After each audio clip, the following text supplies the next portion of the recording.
இந்த ஒரு காமெடி எல்லாருமே பார்த்துருப்பீங்கன்னு நெனைக்கிறேன். என்னையா மண்டையெல்லாம் ரத்தமா இருக்கு? ஃளைட்ல இருந்து கீழ விழுந்துட்டேன். கருப்பு, என்னையா உனக்கு கழுத்துல ரத்தமா இருக்கு? அட தண்டவாளத்துல தலை வச்சு படுத்திருந்தேன் தம்பி.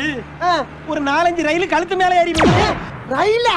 இது மட்டும் இல்லாம இன்னும் ஒரு 4, 5 ஆக்சிடென்ட் சேர்ந்து ஒரு மனுஷனுக்கு அவனோட வாழ்க்கையில நடந்துச்சுன்னா எப்படி இருக்கும்? இன்கேஸ் உங்க லைஃப்ல இந்த மாதிரி நடந்துச்சுன்னா நீங்க தைரியமா டிராவல் பண்ணுவீங்களா? ஆனா இங்க ஒரு மனுஷன் எத்தனை தடவை ஆக்சிடென்ட் நடந்தாலும் திருப்பி டிராவல் பண்றதை மட்டும் குறைக்கவே இல்லை. அப்படி யார் அந்த பர்சன்னா, உலகத்திலேயே ரொம்ப லக்கியஸ்ட் பர்சன் சொல்லப்படுற பிரின்ஸ் ஆலன். 1962ல ஒரு ட்ரெயின் ஆக்சிடென்ட். அதுல ஒரு கம்பார்ட்மெண்டே கலண்டு ஒரு ரிவர்க்குள்ள விழுந்துருது. அதுல டிராவல் பண்ண எல்லாருமே இறந்துடுறாங்க. அதிர்ஷ்டவசமா ஸ்விம்மிங் தெரிஞ்ச இந்த ஃப்ரேன் மட்டும் பொழைச்சிக்கிறாரு. இந்த இன்சிடென்ட் நடந்த அடுத்த வருஷமே இவர் பிளைட்ல டிராவல் பண்ணியிருக்காரு. அப்படி ஒரு டிராவல் பண்ணும்போது டோருக்கு பக்கத்துல இருக்க சீட்ல உட்கார்ந்து இருந்திருக்காரு. சில டெக்னிக்கல் ப்ராப்ளம்னால டோர் சரியா மூடாதனால அந்த டோர் வழியா பறந்துட்டு இருக்க அந்த பிளேன்ல இருந்து வெளியே வந்து விழுந்திருக்காரு. இவர் விழும்போது ஒரு வக்கப்போர் மேல விழுந்ததுனால உயிர் பிழைச்சிட்டாரு. சரி, இந்த மாதிரி டிராவல் தான் செட் ஆகல, நம்ம பஸ்லயே போய்க்கலாம்னு பஸ்ல டிராவல் பண்ணி போயிட்டு இருந்திருக்காரு. அப்படி போகும்போதும் பஸ் பிரேக் ஃபெயிலியர் ஆயிட்டு நேரா அது போய் ஒரு ரிவர் உள்ள விழுந்திருக்கு. அப்படி விழுந்து கூட இவர் மட்டும் பொழைச்சிருக்காரு. சரி, பஸ்ஸும் செட் ஆகல, கார்லயே போயிடலான்னு போயிட்டு இருக்கும்போது தான் காரோட இன்ஜின்ல இருந்து ஒரே புகையா வந்துட்டு இருக்கு. என்னடா புகைன்னு வெளியே வந்து எட்டி பார்த்திருக்காரு. இவர் வெளியே இறங்கின உடனே கார் வெடிச்சிருச்சு. அந்த இன்சிடென்ட்லயும் ஒரு பொழைச்சிட்டாரு. இந்த மாதிரி சாவறதுல இருந்து மட்டும் இவருக்கு லக் அடிச்சுட்டே இருக்கல.